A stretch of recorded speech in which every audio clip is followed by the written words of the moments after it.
What is up, everyone? Aeneas here. We've got some new historic decks coming up pretty soon on the channel, but it's a new season, so I'm trying out some new brews, trying to get it a good deck that I'm happy to show you guys. But in the meantime, we did get a lot of new spoilers for the new set, March of the Machines, and some pretty big news at the end of the video. I did want to go through some of the new cards that I think look very interesting. And today we're going to look at the black cards that they've revealed so far. The ones that at least I find to be very interesting and somewhat powerful. So let's get into it and talk about the new cards, how they look. All right, so to start things off, we got this card, Traumatic Revelation. It's 1 in a black, and it's a sorcery, and it says target opponent reveals their hand. You may choose a creature or battle card from it. If you do, that player discards that card. If you don't, incubate 3. And incubate is this new mechanic where you put a token face down with 3+1/+1 counters on it because it's incubate 3. And if you pay 2 mana, kind of like a morph cost, then you flip it over, and now you have a creature with 3 power and 3 like it's a 0/0 creature with the 3+1/+1 counters. So essentially it's a 3/3. All right, so why is this card interesting? Creatures are everywhere in standard. They're very powerful right now, so definitely creatures are good. And then also we see the new battle archetype seems pretty strong so far, and I can imagine people will be playing some of those, so it gives you another type to possibly hit. And even if you whiff, then you still get a 3/3 creature somewhere down the line. So it's not ever going to be totally dead, which is good. It is 2 mana. That is a little bit of a downside, rather than a 1 mana discard. But I think overall, it's a pretty decent card. Could see some play somewhere, especially if you had some sort of incubate synergy with I think there's some of the black creatures that give you some buffs to Phyrexians or buffs to incubate or buffs. I think there's even a few cards that flip your incubate tokens over for you. So yeah, I think overall it's a good upside enough to make the card interesting. So yeah, pretty cool. All right, next one, Archpriest of Shadows. This is a 3 black. It's a 4/4 with the new ability Backup, Backup 1, which says when this enters the battlefield, put a +1/+1 counter on a target creature. If that is another creature, so not this creature, another creature, then it gains the following abilities until end of turn. Death Touch, and whenever this creature deals combat damage to a player, return target creature from your graveyard to the battlefield. So, essentially, you play the game. You know, your turn 1, turn 2 creatures get killed. Turn 4, you have some other creature like Shieldred or whatever. And then turn 5, you play this and you put the backup token on that Shieldred.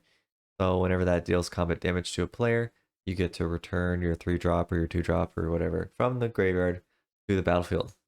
And then the next turn, this card also has that same ability. So they have to end up killing the thing you put the counter on, and they have to kill this creature. Otherwise, you're going to get stuff back. So yeah, it's a really strong ability, and kind of giving pseudo haste with the backup mechanic is very strong as well. The death touch is strong as well. So this seems like a really solid 5-drop in some sort of black aggro or black mid-range shell. Yeah, so really powerful. I think it's going to see play in a lot of places, if I'm honest. Looks really strong. Okay, so we are including some of the black adjacent cards in here as well. So this is black, but it's also black-green. So this is Glissa, Herald of Predation. It's 5 mana, a little bit slow for a 3/5. At the beginning of combat on your turn, choose one, incubate twice, incubate 2 twice, or transform all your incubator tokens. So what we just talked about, there's some creatures that flip your incubator tokens for you for free. And the last ability you can choose is Phyrexians you control gain first strike and death touch. So essentially, you're probably going to want to pick the first ability most of the time to get a bunch of these incubator tokens. Then you can either pay 4 mana to flip those 2 that you just got next turn, or you can, if you have like a bunch of incubators lying around, then you might use Glissa's ability to flip all those incubations for free, saving you mana. So I think it's kind of a finisher card, and all of the abilities are pretty good in that incubator type of deck. So it's kind of like your incubator top end lord, whatever engine, and it triggers on combat, so they have to kill it basically the first turn you play it. If otherwise, if it reaches combat, you get some value out of it. So yeah, I mean, it just seems very solid. It is 5 mana again, like I said, but the ability is very strong, and if it's not killed within like 1 turn, you're gonna just run away with the game. So yeah, it's very good. It's worth 5 mana, and it's a must kill. All right, the next one is Glistening Deluge. 3 mana, all creatures get -1/-1 until end of turn. That's pretty terrible. But the other text says creatures that are green or white, green and or white, get an additional -2/-2 until end of turn. So it's a 3 mana, -3/-3 against green or white creatures.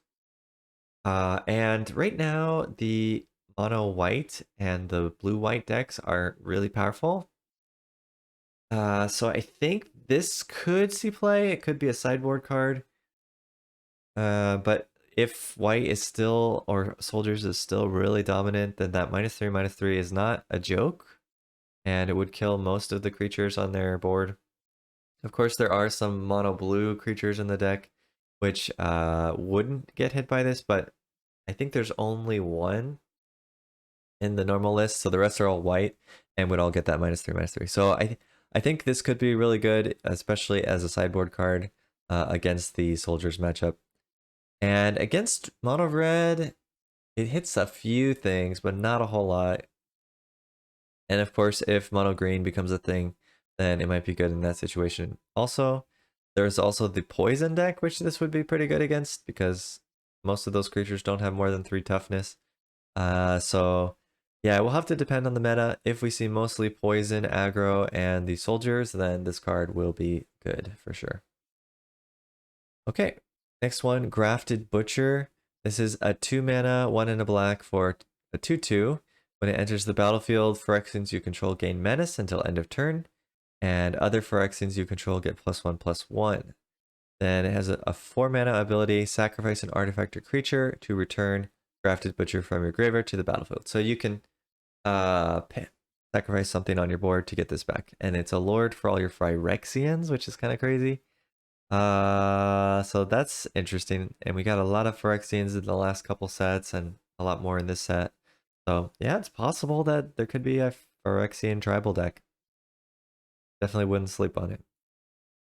Okay, the next one. This is one of my favorite new cards from the set so far. It's Sugu and Kairi, and it's 2 blue black. It's a 5/4 flying, so 5 mana, 5/4 flying. And whenever this card enters the battlefield, draw 3 cards. Then put 2 cards from your hand on top of your library in any order. So draw 3, put 2 back. And whenever this card dies, exile the top card of your library. Target opponent loses life equal to its mana value. If it's an instant or sorcery, you may cast it without paying its mana cost. So you play this, you draw 3, you put 2 instants or sorceries back on top, and you deal some number of damage to them, and you get to cast them for free when this dies. So kind of makes it so that your opponent won't want to kill it until like 3 turns later, but it's a flying 5/4, so they kind of have to kill it. And they could technically kill it in response to you playing it and it's getting the trigger. It still might trigger because you might have another instant or sorcery on top, but either way, you still get like the brainstorm ability. Yeah, I don't know. It seems good. It's definitely value. I mean, you're always getting some value out of it, and you get a 5/4, which is flying with a decent body. And if it doesn't immediately die, then it's gonna do some good ability after that. So, really cool card. I'd love to see if it can be a nice finisher in a control style deck. Decent body for blocking. gives you value, and it's just really cool card. So yeah, I guess if you had some giant instant or sorcery, you still get to cast it without paying its mana cost. So you could have like a 7 mana spell or something to think about. But yeah, we'll have to see if we can break this card somehow. Maybe you can sack it with like Village Rites and cast like a, I don't know, 9 or 10 mana spell if there's something like that. Maybe. Pretty cool stuff though. All right, the next one is a battle card. This is Invasion of Innistrad. It's 2 and a black. It has flash, and whenever it enters the battlefield, creature an opponent controls gets -13/-13. So basically, it's a removal spell with flash. So it's kind of like a 4 mana instant remove a creature.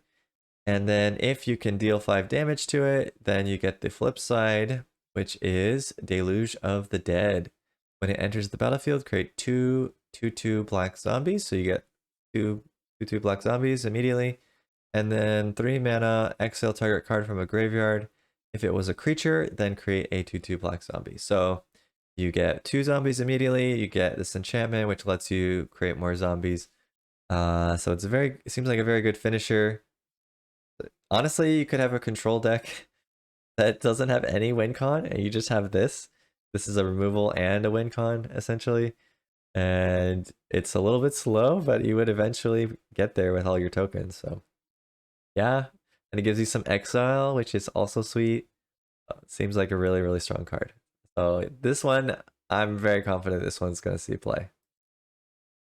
All right, next one is a battle. This is a white and a black. It's when Invasion of Tolvada enters the battlefield, return target non-battle permanent from the graveyard to the battlefield.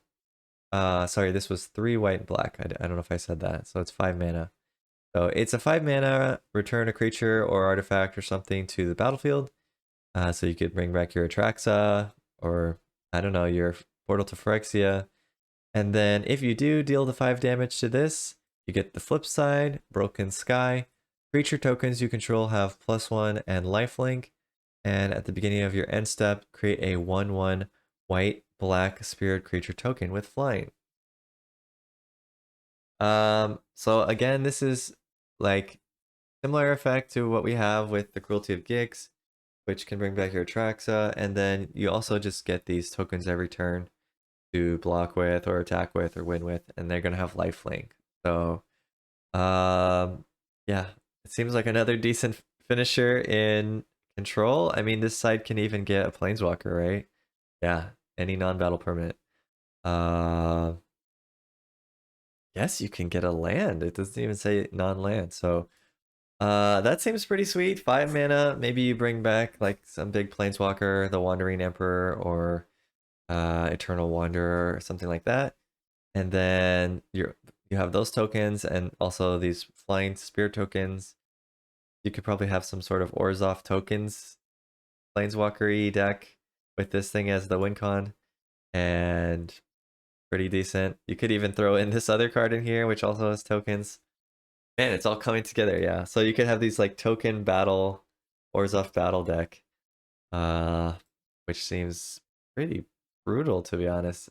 With wedding announcement as well. Ooh, yeah, this is gonna be something for sure. Oh wow, pretty sweet. On top of that, black has a lot of convoke spells. So we got this one here. Pile on 3 and a black with convoke. Destroy target creature or planeswalker and surveil 2. So yeah, if you have some tokens early, you can convoke, tap them, get a mana. Make this card cost essentially 1 black if you have enough. And you destroy a creature or planeswalker and you surveil 2. Surveil is very nice. You can put stuff in your graveyard or at least reorder a little bit what's on top of your deck. Essentially, because you put it in the graveyard if you don't want it. So pretty cool. Yeah, I think this one's a very solid card. If you even have like 1 creature to tap, it's not bad. 2 is really great. So yeah, I think this will see play. All right, I believe this is the last one today. So this is Render Inert. And this one is 2 and a black. Remove up to 5 counters from target permanent. and then you draw a card. So why is this one good? It's mainly, I'm thinking, because of the battles. So if you're playing like a control deck and you're having a hard time removing the counters, you could use this card to remove the battle tokens and flip your battle card. And it also draws you a card, so it's not really that of big of a downside. It also is somewhat good against planeswalkers because you can remove their counters off of them. I wish it would hit yourself as well so you could take poison off, but fortunately it says permanent. So you are not a permanent. But pretty cool card nonetheless. We don't see a lot of this effect remove counters, so anything that has that is pretty sweet. All right. Yeah, that is it for the black cards so far. There's still a lot more to come, but hope you got a nice little preview of what's going on so far. And we'll take a look at the blue cards next, and maybe white or a red or green after that one. So don't miss it. And like I mentioned, some historic content will be coming up soon. And as promised, the big news. So I applied for the MTG Early Access, and Wizards of the Coast has replied back to me. So it seems like your boy Aeneas is going to be in the early access event for this next set, March of the Machine. So I'm super hyped about it. And I can't wait to try out all the crazy brews that I'm building and working on for this new set. If you have some cool ideas that you want to see, let me know. I'll try to um, take those. Maybe I'll tweak them a little bit, but we can try them out on the early access event and the early access stream. And yeah, so I'm really excited about it. That's gonna be it though. So look forward to that coming soon. It's gonna be on the 14th. And until next time, go out there, have some fun on the ladder, and see ya.